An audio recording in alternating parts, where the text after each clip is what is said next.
guys, this is my Sunday bum day for today. I'm being a bum. It's Sunday morning and I'm tired and I had a ballet concert yesterday. Yay! Hence the panda eyes and stuff. Also, if you've watched my Snapchat or my Insta stories, my bruise is going okay. So it's not too bad. Anyway, doing a little side deviation today from comp prep to talk about photos and videos. Yeah, photos.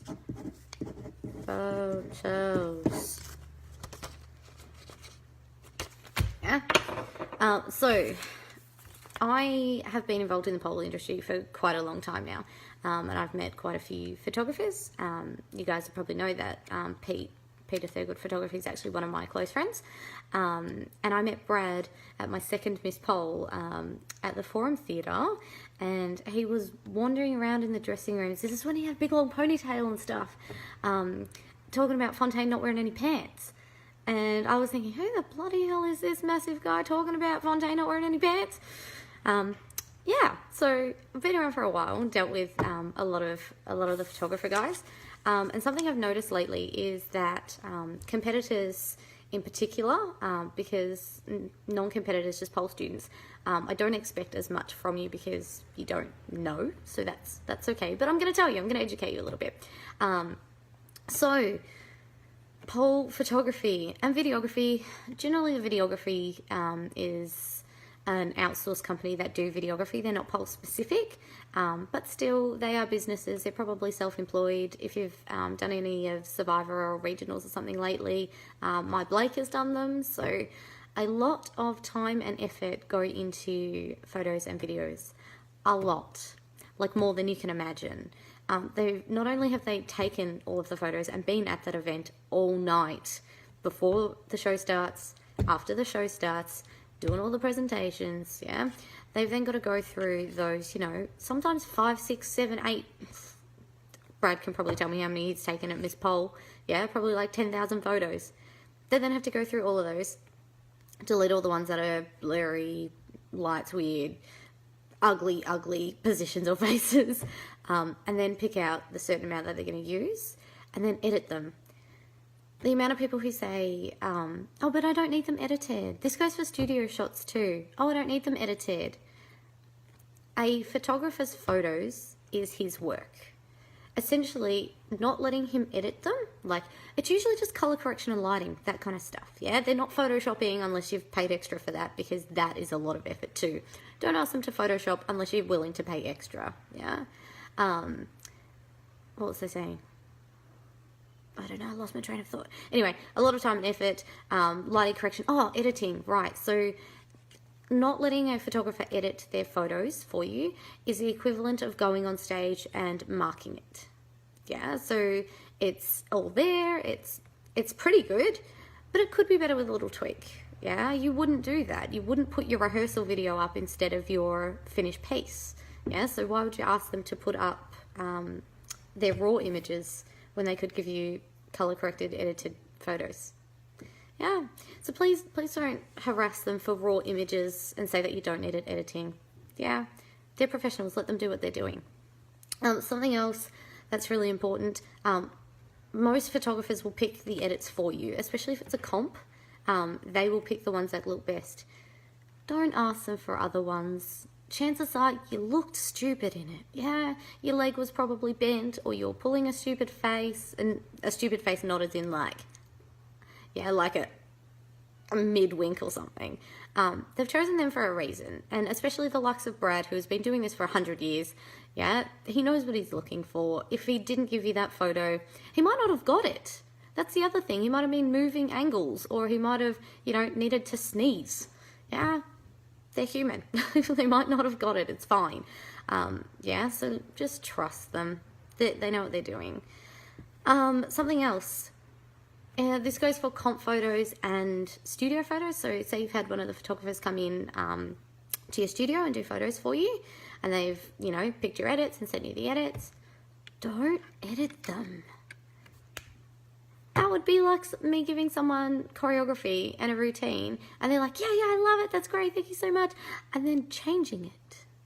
but then still claiming that it was my choreography. I'm not going to put my name to something that I didn't actually do.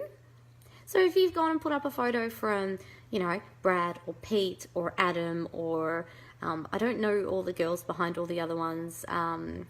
There's the broken doll or broken ballerina. Sorry guys, I will check that.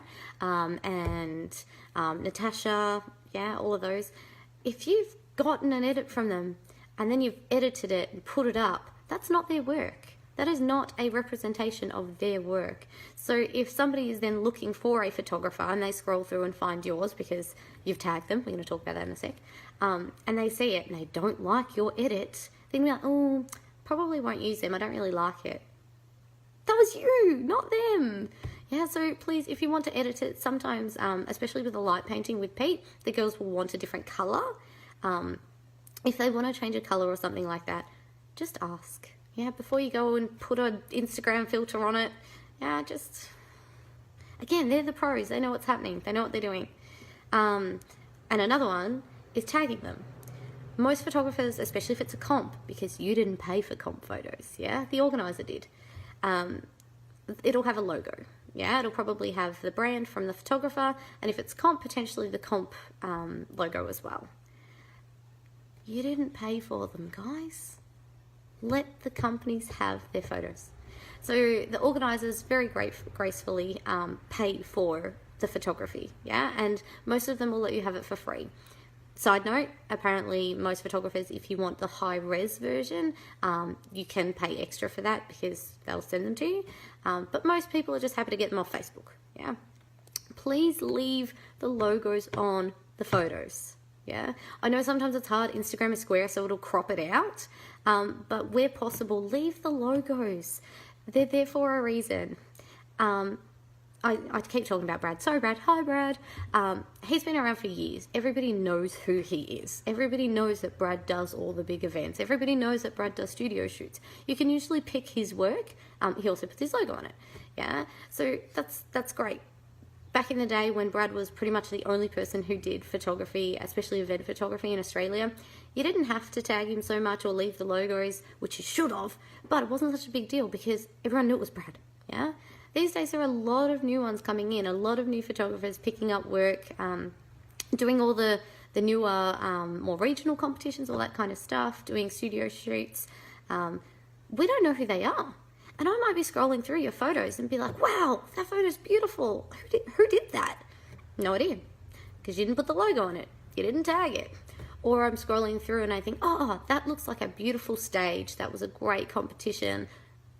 Well, composite. No idea. Because you took the logo off. You didn't tag it. Yeah.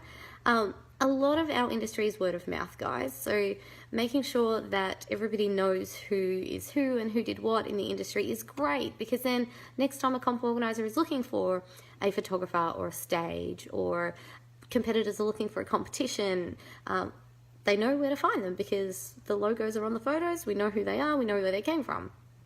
I also think it's really important to tag people in their photos or their videos, yeah? So every time I put a photo up on my poll page, you've probably seen photo credit, Vertigo Photography, photo credit, Peter Thurgood Photography, yeah?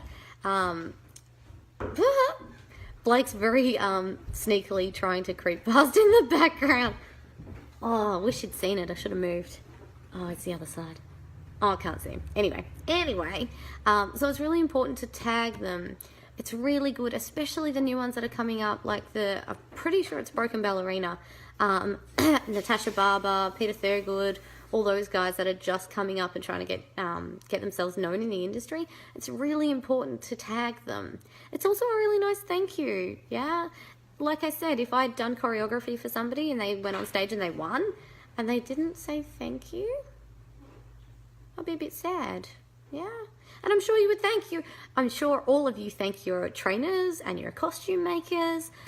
So make sure you thank the photography and the videography guys too. Yeah, I think that was everything I wanted to talk about. So, end of the day, leave their logos, the comp and the photographer. Tag them. Tag their actual pages, yeah? So you can write it, which is great, but if you can tag them, it means that people can follow the lead and go and actually look at their work and potentially hire them. Don't edit the images. If they're already edited, don't edit them. I also think it's a good side note that if you're putting up a raw image, say that it's a raw image. Because I seen some the other day from a photographer, I won't say, someone had put up a raw image and I was like, wow, that's not good. Yeah, turns out it was a raw image, and I know that photographer well, and I know that they would not have let photos like go out like that. So if they send you raw images, check if you can put them up first, because it's not a good reflection of their work. Yeah. What else we gotta do? I think that's it. Yeah. So be kind to your photographers. Don't ask them for images that aren't there. Don't edit the images. Make sure you thank them. Make sure you tag them. Make sure you follow them and like them. Make sure you tag them in your thank you post at the end of the day. If you're having a studio shoot, same deal. They want to get more work, tag them in things. Yeah, and share them. And let them share your stuff too. I'm always rapt when somebody shares one of my photos. Photographer shares my stuff. I'm like, oh my God, I'm like Insta famous. Yeah. Cool. So happy Sunday bum day. Hope you guys are hanging out in your dressing gowns too. Look, it's flamingos. Yeah. See you guys.